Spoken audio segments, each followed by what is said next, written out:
So we are going to finish 1 Samuel chapter 18. We might make it into 19.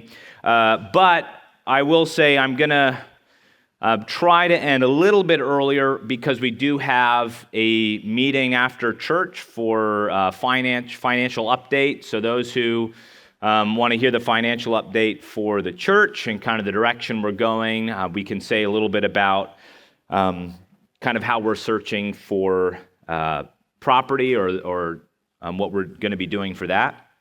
But I want to tell you a little bit about, or remind you a little bit about 2 Samuel 18, where we ended. And that was David going in and David hasn't found out yet, but David's men were fighting against Absalom's rebellion, which is, of course, David's son.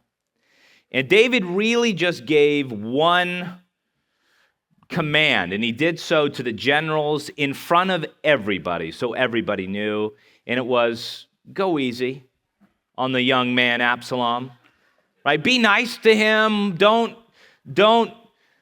cause too much harm, right? Capture him. The idea here is try your best not to kill Absalom.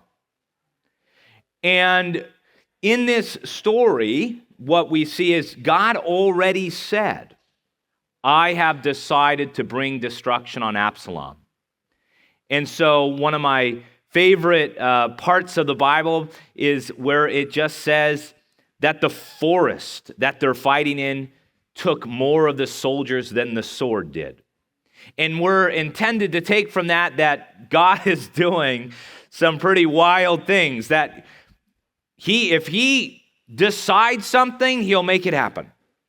And so now they're fighting, and I don't know what it looks like, if the trees are grabbing people, or if the roots are sucking people down, or Treebeard comes and just says, get out of my way. That's a Lord of the Rings reference if you don't know. And so I don't know what the trees are doing, but I do know is that Absalom somehow, when he's going away on a mule, gets stuck in a tree. And I don't know if the tree just sort of grabbed him, but he's hanging there. It could have been by his hair. He's got nice hair. The Bible tells us that. Makes it real clear that people loved his hair, and when he shaved it off, it weighed anywhere from 3 to 5 pounds. That's a lot of hair. Or he might be stuck by his head. I don't know. It says he was stuck in the heart of this tree. And he's just hanging there. And so a guy comes and he says, Joab, I saw Absalom. What? Where is he? He's hanging from a tree. Why didn't you kill him? I would have given you money and a belt. It's a nice belt. It's like a warrior's belt. And the guy's like, I don't care how much money you give me. I heard what David said. David said, don't touch my son. That's what he heard. Don't touch my son. He's like, you could have given me $1 million skrillion, and I wouldn't have done it. I don't care what you'd given me, because that's what David said. And Joab says, I'm tired of you. So he takes 3 spears and stabs Absalom while he's hanging in that tree. And then 10 of the armor bearers. Now, armor bearers were always very loyal to whoever high up in command. So this is what Joab did. So now 10 of his armor bearers stab him and finish him off while he's in the tree. And so Absalom, who took 10 of David's women, is now stabbed by 10 of Joab's armor bearers.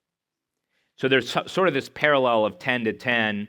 The idea that what David wanted was mercy for his son, and he didn't get it. Why? Because of the rebellion of Joab. Absalom was rebelling against David, and so actually was Joab. He wasn't listening to the command of David and took Absalom's life.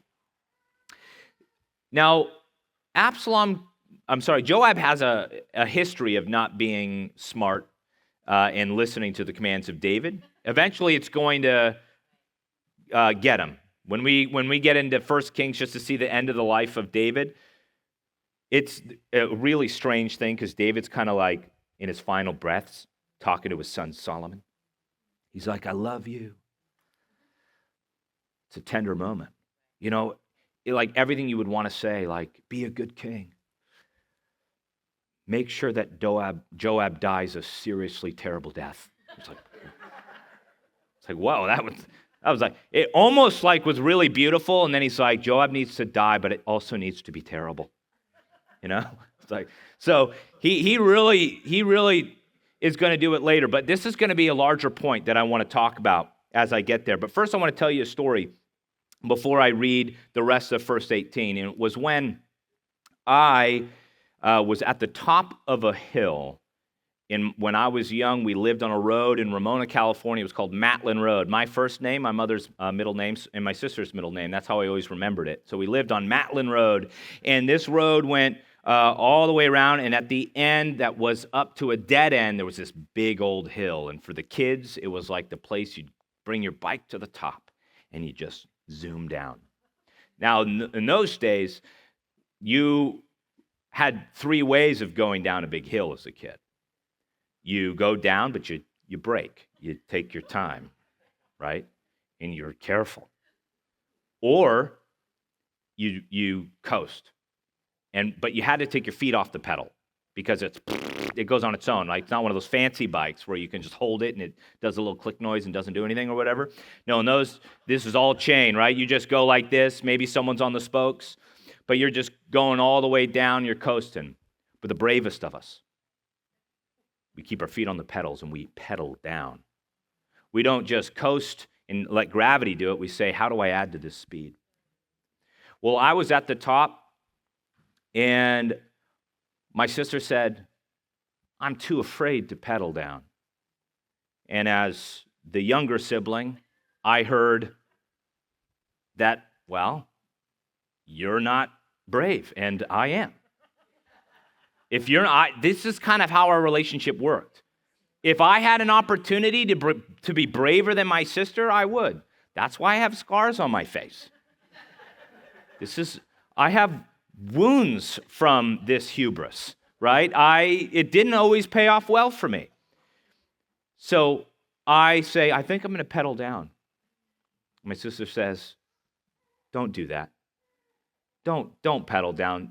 It's too dangerous. It's not right. And I think there's a little bit of this in ladies, right? They're very safe. Sometimes my wife is very good at telling my son how to be safe, and I'm telling him how to take risks. And so there's got to be that balance, right? Of like, this is just enough to where the worst is you'll break his arm, right? And she's like, yeah, but how about not? How about like not risk that? And you got to have that balance. My sister was trying to give me that balance. And I said, well, would you do it? She's like, no, I'm too scared. I said, well, then I'm doing it. And back in those days, I guess the back of your head is where you were most vulnerable because the helmet's pretty much only protected the back of your head. Because it just, like you'd be a kid and you just wear this helmet that's just, but your whole like front, everything is still exposed. I don't know how it worked back then. Heads were different. But I start pedaling down this hill, and I'm just cruising, and I'm getting so much speed, and I see this tiniest pebble, but I can't, there's not enough time to really maneuver. I'm like, I'm just going to have to hit it. Small, doesn't matter. And I hit this tiniest little pebble, and then I get what everyone knows is the speed wobbles, right? Like, I'm not in control anymore, and I'm trying to maintain control, and then the wobbles get bigger, and bike spins out from under me, and I just fly in the air.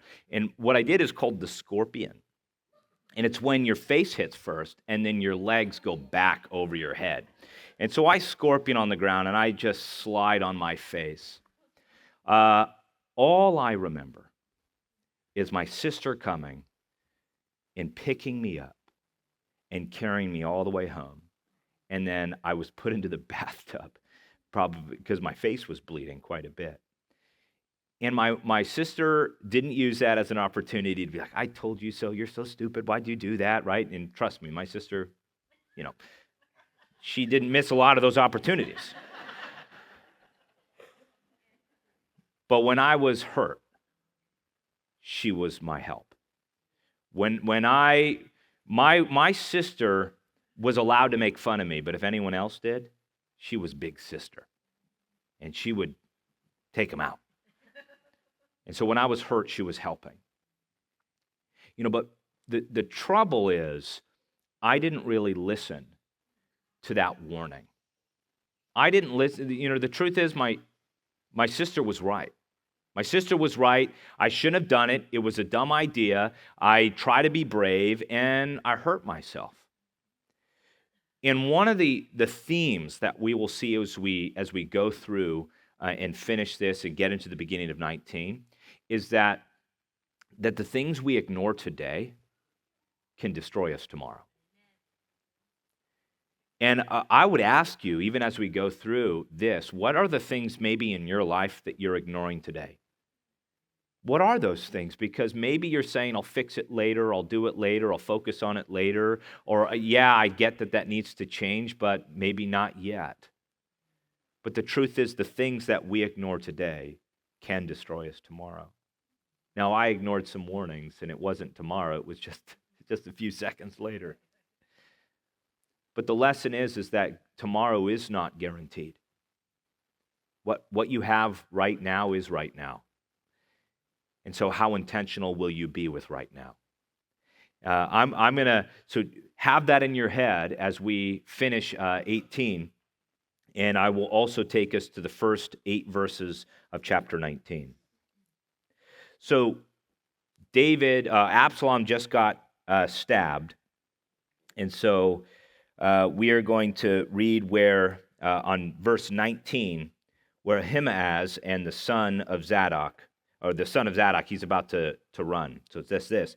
Then Ahimaaz, the son of Zadok, said, "Let me run and give the king the good news that the Lord has vindicated him before his enemies." But Joab said to him, "You will not be a bearer of good news today. You will bear good news some other day, but not today, for the king's son is dead." In other words, you think that this victory is good news, but you will go and it won't be good news. Maybe some other day he can receive it, but he won't receive it as good news today. He tried to warn him. Then Joab said to the Cushite, "Go and tell the king what you have seen." After bowing to Joab, the Cushite ran off. Ahimaaz, the son of Zadok, again spoke to Joab, "Whatever happens, let me go after the Cushite." But Joab said, "Why is it that you want to go, my son? You have no good news that will bring you a reward." But he said, "Whatever happens, I want to go."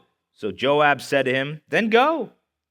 So Ahimaaz ran by the way of the Jordan plain and passed the Cushite. I like this part. He's like, "Yeah, you can go after him." He's like, "Okay, I'll go now." And then he just speeds up and passes him. Because he wants to be the person to give the good news. Now, there was often, whoever bore good news would often receive a reward from the king. It was also dangerous to bear bad news to a king. And this speaks to the unfortunate, sometimes in that era, the impulsiveness of kings. When you hear bad news, you punish the messenger. And that's why you'll hear, "Hey, I'm just the messenger. Hey, by the way, this terrible thing happened." You're like, "Ah!" Like, what'd that guy do? He just told you. Well, but if it's good news, "Oh, really? Thank you so much for bringing that. Here's 1,000 gold pieces," right? So, I don't know. Ahimaaz might be thinking, "Hey, this is a tremendous opportunity to really endear myself to the king." And you'd think, yeah, right? David was wildly outnumbered. It was a rebellion where all of Israel was effectively against him and his mighty men. And yet, God completely delivered him. He was totally and completely victorious, and now the kingdom is once again united under the anointed king, King David. That's good news, you would think. But at what cost? And it was the cost of David's son. And so what Ahimaaz thinks, that's going to be good news. Well, we'll see. We'll see, and I Definitely kept track of where I was. Thank you. Now David was sitting between the inner and outer gates, and the watchman went up to the roof over the gate at the wall. When he looked, he saw a man running by himself. So the watchman called out and informed the king. The king said, "If he is by himself, he brings good news." The runner came ever closer. So if it's bad news, you might send a whole company. In fact, you might even send a company back with what the bad news would be, namely the sun. And you can kind of see this parade, and you're like, oh no. But one guy, we want to tell you about the victory. He's thinking this is good news. Then Ahimaaz called out and said to the king, "Greetings!" He bowed down before the king with his face toward the ground and said, "May the Lord your God be praised, because he has defeated the men who opposed my lord the king." Oh, I skipped a part. Let me go back. I'm sorry. So this is 26 then. It says, Then the watchman saw another man running. The watchman called out to the gatekeeper, "There's another man running by himself." Then the king said, "This one also is bringing good news." The watchman said, "It appears to me that the first runner is Ahimaaz, son of Zadok." This is the priest's son, by the way. The king said, "He is a good man, and he comes with good news." Because if you're a good man, you come with good news. That's weird logic. So going back to 29, the king replied, "How is the young man Absalom?" Look at that first question. You get there, you got good news. He's already said, "May the Lord your God be praised, because he has defeated the men who oppose my lord the king. All of your enemies are dead." How's my son? This is how Ahimaaz responds. "I saw a great deal of confusion when Joab was sending the king's servant and me, your servant, but I don't know what it was all about." In other words, he was too afraid to tell the truth. I want to stop here because I think a question for all of us is, are we good with the good news? Are we good with the good news? We can be afraid to tell people the bad news. We can. We can be afraid to tell people that if you come to Christ, the cost often is it demands your very life. The cost is you will be beckoned to change. And the bad news is there might be stuff in your life that you need to change, that you shouldn't be doing, that you should make obedient to Christ and his holy word. And David, in order to truly accept the good news, he's going to have to process that bad news. And I see it as sort of the tale of two paths. And I think that we can sometimes live in a culture, sometimes even churches will effectively teach a gospel that doesn't really include the bad news. And I think it needs to be. If we tell people, "Hey, come here, there's two paths. There's this path, it's a big path, or there's this narrow path. But I'll tell you what, if you take this narrow path, it's actually easier. You take this narrow path, it's beautiful, the whole journey. Great views. I know it looks like it's mostly up here, but then it's like downhill, the rest, right? Real easy, trails. Oh, the whole experience is going to be great. Not only that, you'll be rewarded with everything you need along the way. You'll have enough to drink. You'll have enough to eat. In fact, you'll have an abundance of all of these great and wonderful things that you want. It's great. Go. Yeah. And so they get onto this path. This sounds great. And they get onto this path and they start going. They're like, this is actually hard. I mean, there's uphill. It's narrow at times. It's kind of scary. You feel like you could fall off. And I'm uncomfortable a lot of the time. Not only that, I can see the wider path from here. And it looked really easy from here. And the people on that wider path, they're looking over and be like, you moron. What are you doing? Why are you on that path? And you're like, yeah, why am I on this path? That path looks better. That path looks easier. That path looks like they're actually getting more things and enjoying more things and experiencing more things. They're looking at things I can't even see from here. They're like, whoa, that's cool. Do you see that? Yeah. And I'm like, what? I got thorns. My legs are all beat up. I got poison ivy or oak or whatever that is, stinging nettle. I don't know, all that stuff. It can be really hard. See, but it all started because they got the wrong input before they chose. They might be tempted to go a little bit and say, no, what am I doing? I'm going to go get onto that other path. Maybe they'll climb up, get up to that wide path, like, thank you, this is an easier path. But if instead, as they're choosing between these two paths, you say, well, wait a minute. Hey, before you choose, that one is wide. It's actually pretty easy. But it leads to destruction. See, that path right there isn't going where you want to go. That path will be really wide and really easy, and you will be terribly placed at the end of it. You'll find it's like a path that goes into the center of a volcano. It's like, why?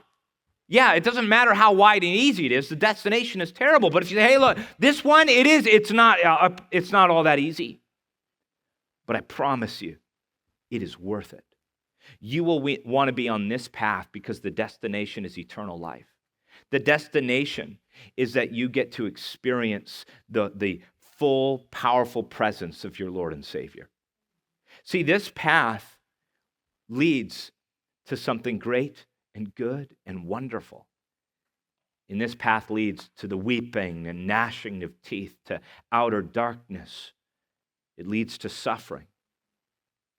Hopefully, the destination will inform your decision.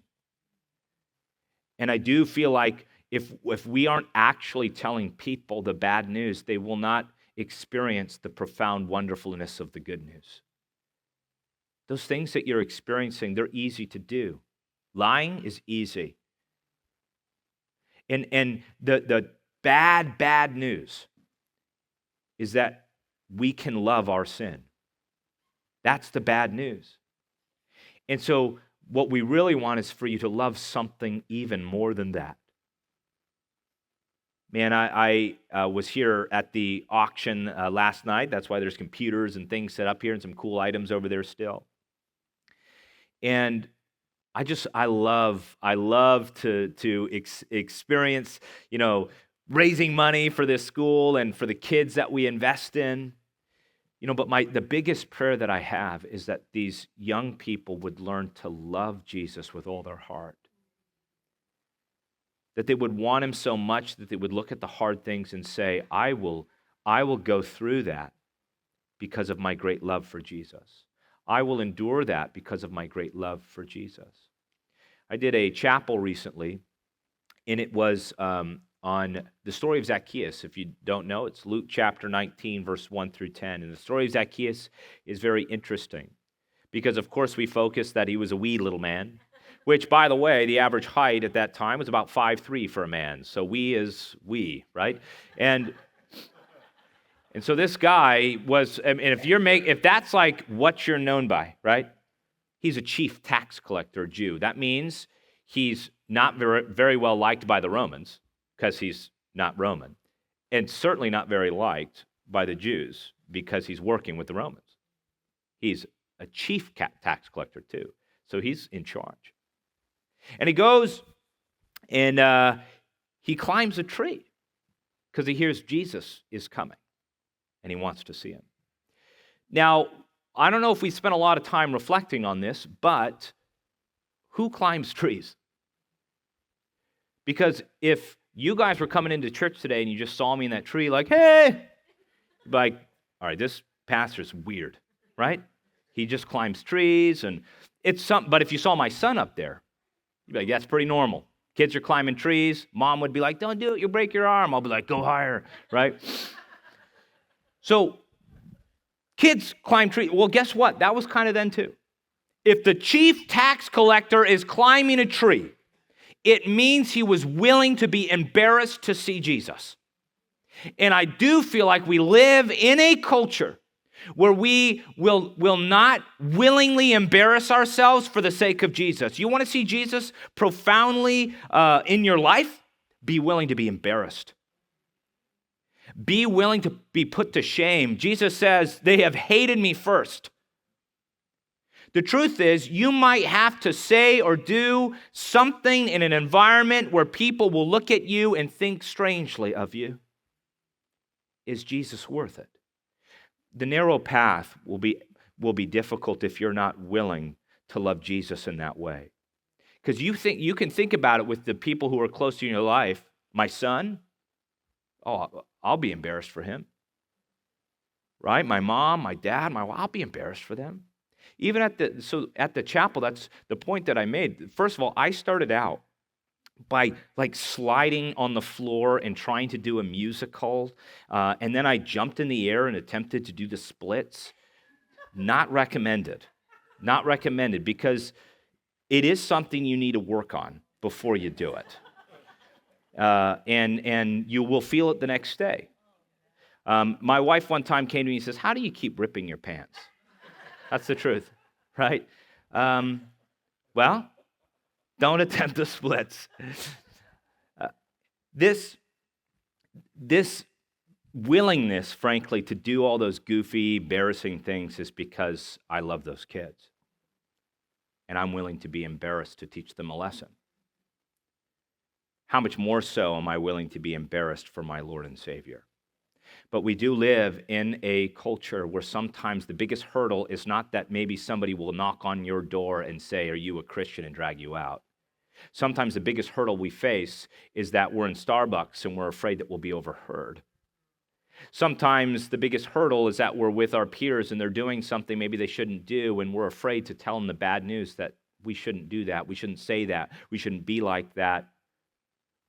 Maybe it's the things that we watch and listen to and being afraid to say anything to anybody, maybe even ourselves. But when we are ignoring these things today, they may be devastating for us tomorrow. I recognize that the things that, I'm putting into my son today, well, I'll experience them tomorrow. So what am I putting there? It says this in Matthew 10:34 through 38, but I want to tell you, because I think this is a really serious thing. One of the things I experienced as I got really, really more deeply a person of faith, when I really became more and more a person of faith, I did realize how grating that could be to even people in my own family. I try very hard to be loving always to people in my family, but there are people in my extended family who hate me because I'm a Christian. There are people, they will post stuff on Facebook and other things that are very anti-Christian, and there can be, if you are living authentically as a Christian, there can be trouble even in your own home. Look at how Jesus puts it. He says this, "Do not think that I have come to bring peace to the earth. I have not come to bring peace, but a sword. I have come to set a man against his father, a daughter against her mother, and a daughter-in-law against her mother-in-law, and a man's enemies will be the members of his household. Whoever loves father or mother more than me is not worthy of me, and whoever loves son or daughter more than me is not worthy of me, and whoever does not take up his cross and follow me is not worthy of me." This is not Jesus saying, I'm asking you to be against your mom and dad. This is Jesus saying, if you love me with all of your heart, your mom and your dad or your daughter or your mother-in-law or whatever, that might be an issue for them. It's not you hate them, it's that they might hate you. You have to recognize that following Jesus sometimes comes with a cost in relationship. That narrow path isn't easy because there could be people on the wide one making fun of you. And we have to be willing to put Jesus first. We have to be saying that Jesus has first claim on our life. I want to lead my family in that way, recognizing that there will be times where relationships will be really hard because you are a Christian. And we have to love those people despite how they might treat us. Recently, this was on February 13th. This was on a Thursday, and it was at 4 a.m. This was in the Democratic Republic of the Congo. And I don't know if you know this, but there's a lot of Christian persecution there.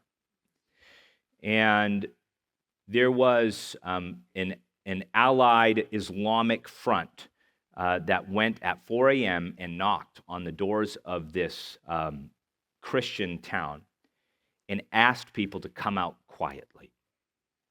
And they took 20 people in the silence of that early morning, 20 Christians.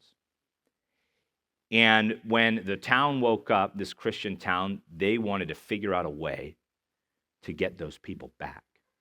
So 50 of them all gathered in this village, and they wanted to discuss how were we going to get our brothers and sisters in Christ back. See, but they didn't know that that was a trap. And those 50 were surrounded by that same force. And so all 70 of these Christians were taken to a Protestant church where with machetes and hammers, they lost their lives. 70 Christians, this was last month, all died for their faith. I say this because, one, that breaks my heart that Christians around the world are dealing with the sort of persecutions we are not. And yet some of us struggle with living our Christian faith outwardly. We struggle with being able to say it. We struggle with being able to share it. And our Christian brothers and sisters are dying for it. I want to put that in perspective because our persecution is different. We aren't operating at the potential cost of our lives. It's usually just at the potential cost of our embarrassment. And I hope all of us here can overcome that. The other section here, and I'll read it, and then I'll go to my next point, is 29, I believe we were. He's about to put him aside. Okay, well, the king replied, "How's the young man Absalom?" I'll read that again. Ahimaaz replied, "I saw a great deal of confusion when Joab was sending the king's servant and me, your servant, but I don't know what it's all about." That's a lie. He does know. The king said, "Turn aside and take your place here." So he turned aside and waited. Then the Cushite arrived and said, "May the Lord king now receive the good news. The Lord has vindicated you today and delivered you from the hand of all who have rebelled against you."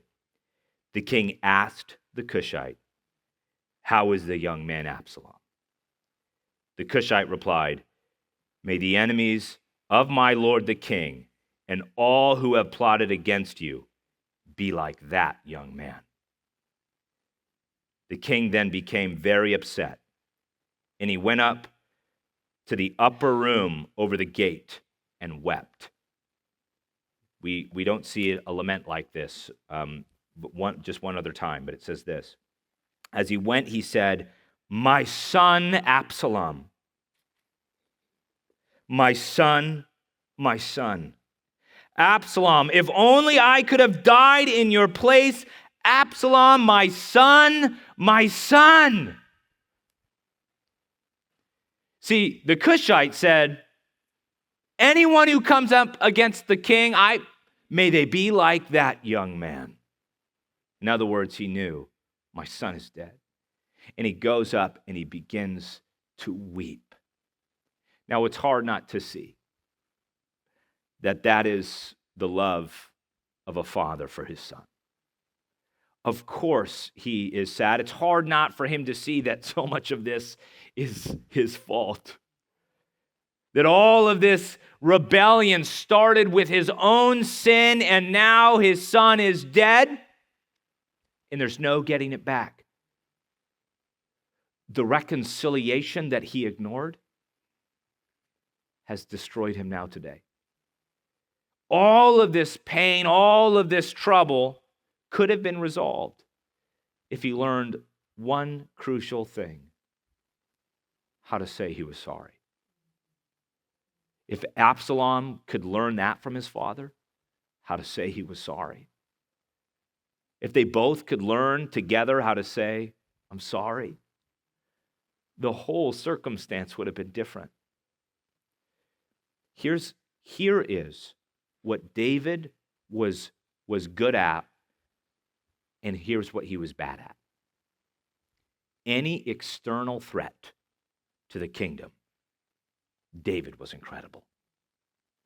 David led with ferocity. He was a general. He united the kingdom. He fought off the enemies of Israel. He brought the Ark of the Covenant back into Jerusalem. He set up plans for a temple. He was really good at the external building of his kingdom and the protection of his people from outward threats.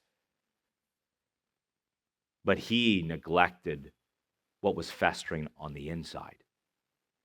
He was not very good with the internal threats. Now, I do think that it is much easier for us to be outward looking, forgetting that we must be inwardly changed. Man, if we are just saying, gosh, can you believe the culture we live in? All of them are terrible. They believe terrible things. If you get on the news, you're going to see everything that XYZ people are believing, and it's all trash. It's all terrible. And I'm not saying that's not true.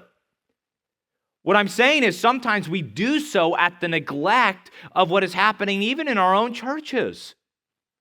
We need to be people who follow what Jesus says and take the log out of our own eye.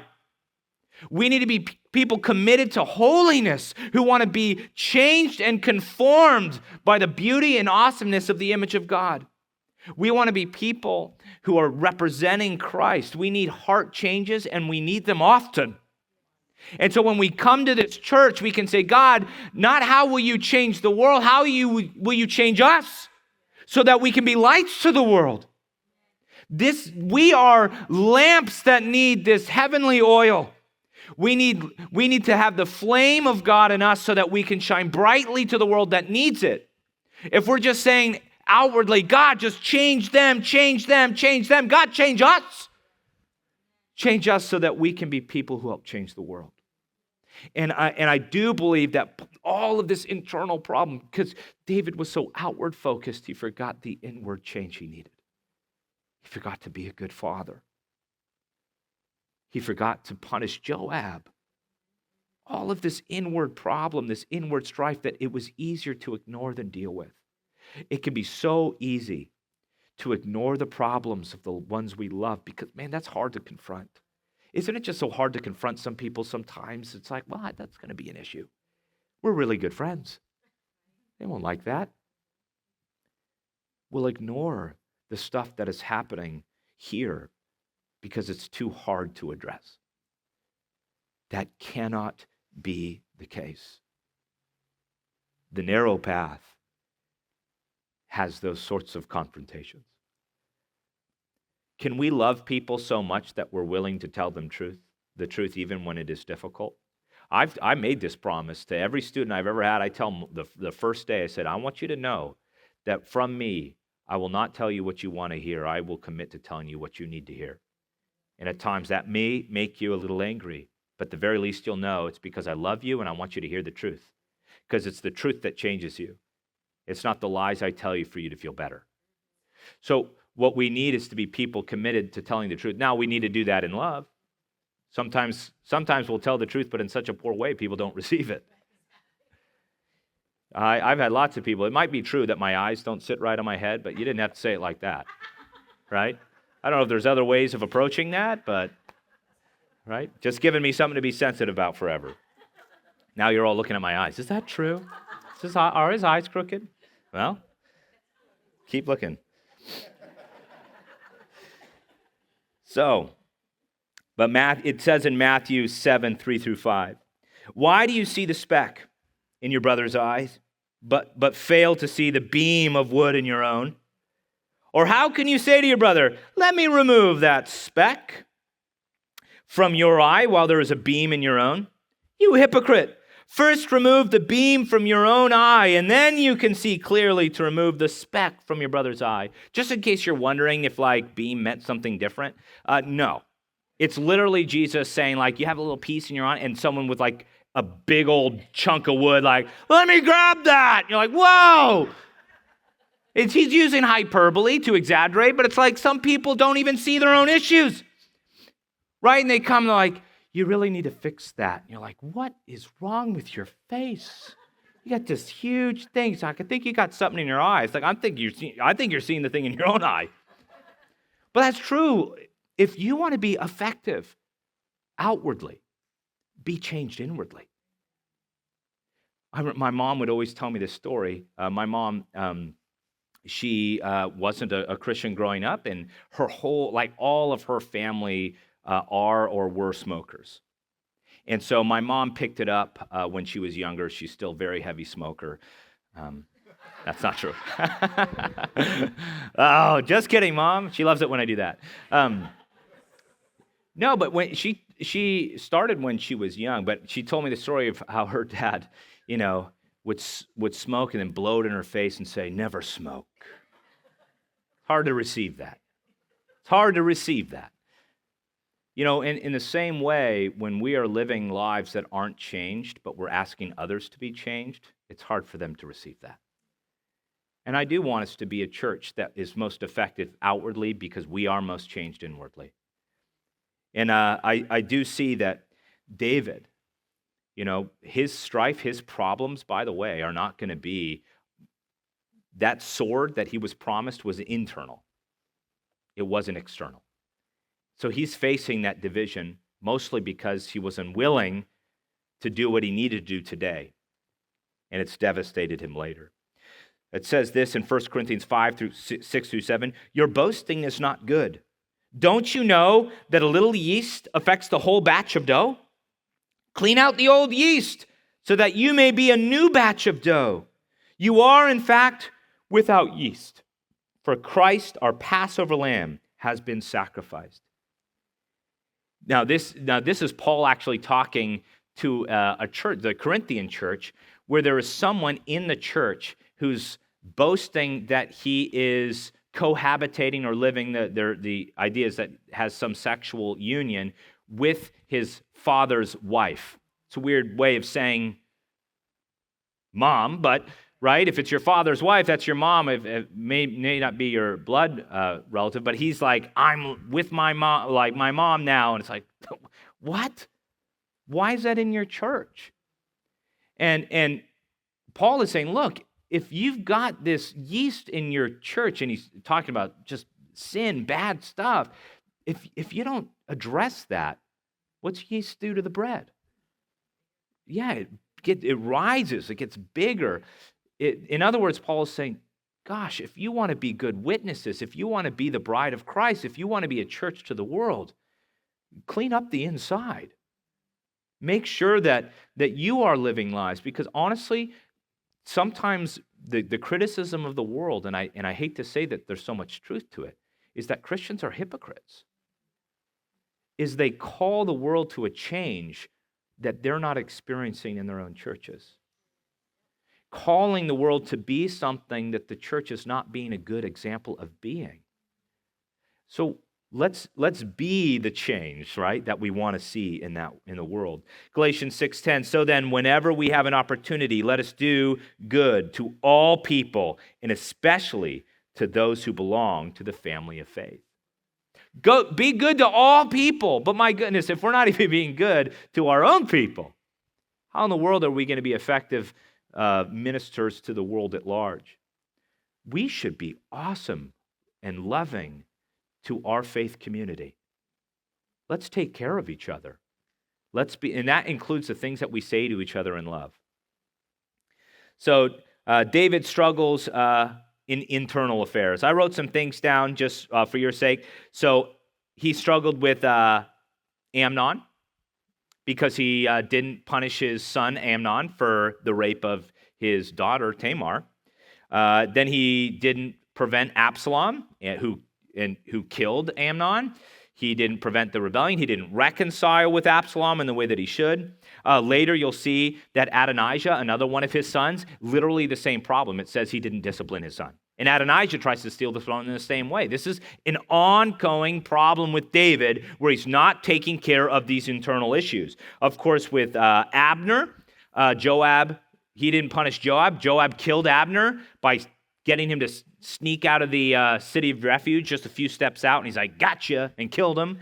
And David didn't do anything about that. David didn't do anything when Joab kills Absalom. You're going to see that. David doesn't do anything, despite his explicit command not to do that.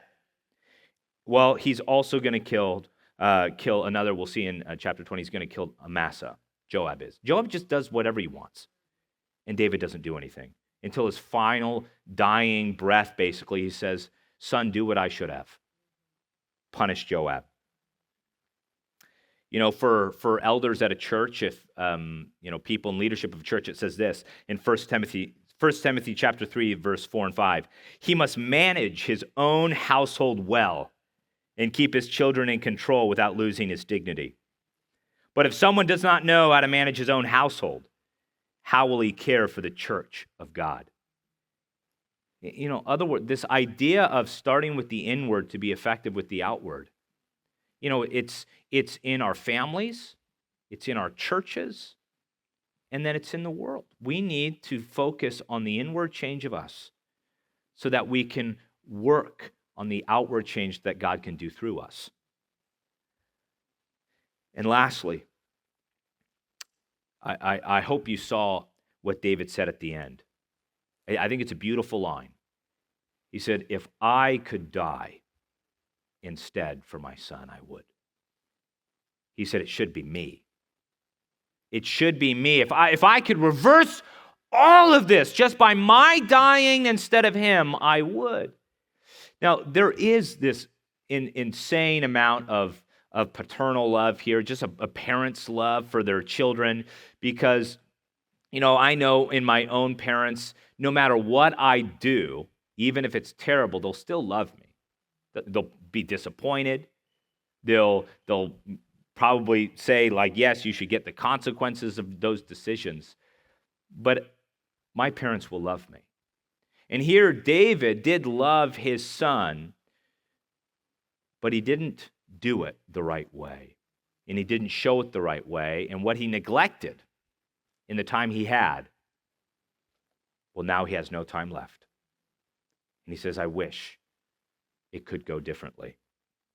There's a story that I heard about a woman named Sarah who just had a really rough relationship with her father.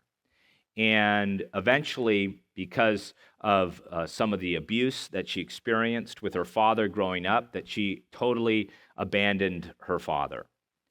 And, every now and again in life, she would think about him and think about, as a Christian, that maybe she should reach out. No, that's something he should do. That's not something I should do. If he's my dad, if he really wants to know me, then he'll do it. And eventually she would talk herself into a bitterness, talk herself into an anger, talk herself into like, it's his fault anyways. He was a bad father. And so she would every time she would think of it, maybe, and then, no, why not him? He should do it. She gets a phone call one day, and her father has passed away.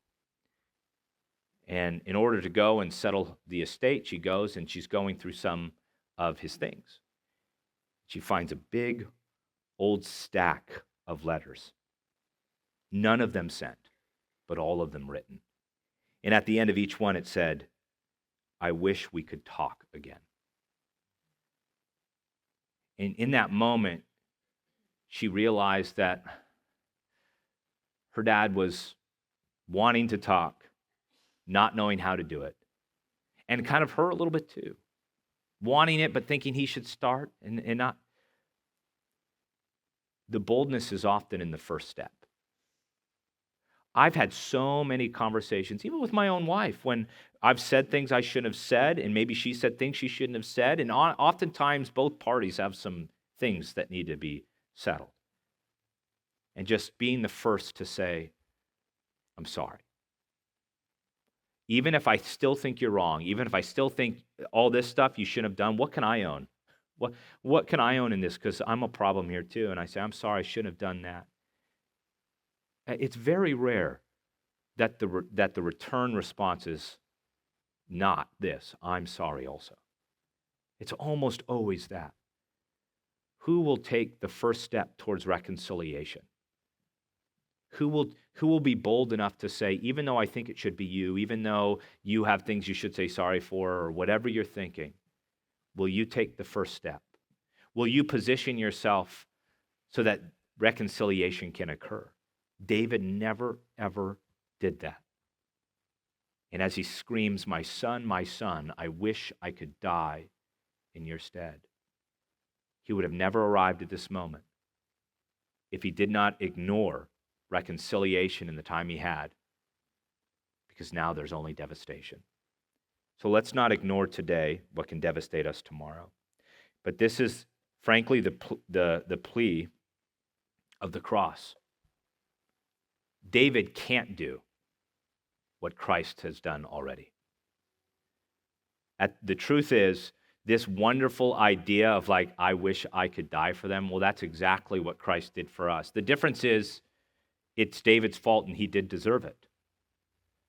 Christ did not deserve it. And honestly, I wish that we can really profoundly understand the power of the cross.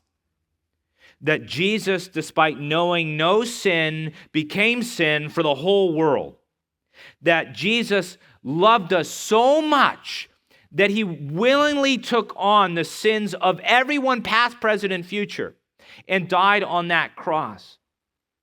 He took the entire outpouring of the wrath of God so that you would not need to endure it. Like, Christ died for us so that we can experience full presence and power with Christ in heaven. We have victory because of the cross, and Christ died for us. And you see this idea in, now David, of course, Jesus is in the line of David. And what David could never do, Christ did fully and completely on the cross. That we are his children, and he died for us. To me, it's just so beautiful. It says this in 2 Corinthians 5:15, and he died for all, so that those who live should no longer live for themselves, but for him who died for them and was raised. You know, we get to experience a risen Jesus in our lives right now. You know, I feel like that whenever I'm struggling or grappling with things in my life, that God gives me really cool reminders of his power and strength. And if I could revisit this for a moment, I was talking to Charlene before this, but I can't help but admit to you that when my wife was first diagnosed, I broke down in the kitchen with her because I was so scared. So scared because it's my wife, and I love my wife so much, and I hate to feel powerless, right? And I don't know, and I don't have answers, and I don't understand things. I'm not a doctor, and the word is a scary word. The process is a scary process, and I don't like it. She's young and beautiful, and I don't want her to have to deal with it. And there's a part of me that's like, if I could do it, I'd rather do it, but I don't get to. And so I am dealing with this and really, in everything that I can, saying, God, I believe, help my unbelief. Like, I totally believe, I believe that you can, but help me really claim in my heart and soul that you will. God, I know that no matter the outcome, I'll still praise you. I will still praise you. And then, Ashley and I, we've been praying for Charlene a lot. We get one night at 10 p.m., we get this amazing news that we get to go to bed to. I don't know that if you know just how dire this was, but it was something that would be effectively inoperable. And the outcome was not good. It was not good. And, Charlene was to the point where she had everything settled, everything prepared, to the point where I know that she was telling some of her friends, Jesus has taken me home. She just told me that her friend responded, well, I haven't given up yet. And just praying to the great and awesome physician who could make roots in trees grab soldiers, can grab whatever it is in you and take it into nothing land. God can do mighty and awesome things. And so when she goes in and she gets the scan, her surgeon even came to her and said, it's not that just that they're clear, they're beautiful. They're beautiful, completely clear. There is nothing there anymore, something that was inoperable, something that was a life sentence, unfortunately. This is not good. This is bad. And now all of a sudden, God has taken something bad and not good, and we're celebrating. Because God is a big God, right? And as awesome and wonderful as that miracle is for Charlene, it's also great hope for me. Isn't it? I was scared, and God said, watch this. I am at work. I am at work in you. God is faithful and awesome to those who love him. I hope that all of us will believe that God can, really claim that he will, love and worship him even if he doesn't, recognizing that he's got greater plans. Whatever is in you right now, where God needs to claim victory, maybe you're holding on to it. What are you ignoring today that might destroy you tomorrow? Because we need to be an inward-focused church so that we can be outwardly effective. Let me pray that into your life. Lord Jesus, thank you so much that you are great and awesome and wonderful, God. You are the great physician. You are doing mighty works, God. I pray that we would be open and receptive to seeing that mighty work in us. God, help our hearts to be changed. Help us to hear the ways in which your Holy Spirit wants to minister to us and change us and break us and mold us and do new things in us, God, so that we can be great and mighty lights for the world. God, we want you to shine through us. God, I thank you that the same God who used the forest as an army can do small and mighty things in us. God, that you are the same God of yesterday. God, that you were mighty at the beginning, making all things with just your word. God, I pray that we would believe all the words that your lovely and awesome and wonderful word tell us, God. We thank you for Scripture. We thank you that it is speaking, and we thank you that it is speaking to us. I pray that everyone in this room would see something that they may be ignoring today, God, and they would recognize that they have the right now to change it. God, help us to do that. Call that to our hearts and minds and empower us to make the changes we need to make through your strength and through your power. God, I thank you for the miracles. I thank you for your mighty activity today in this place, at this moment, at this time with these people. God, I pray that we would recognize that as we come here, we are getting your word, but we are giving our hearts. God, change them. We love you and thank you that we exist to experience and express your glory. And may we do that today. In your precious and holy name, amen.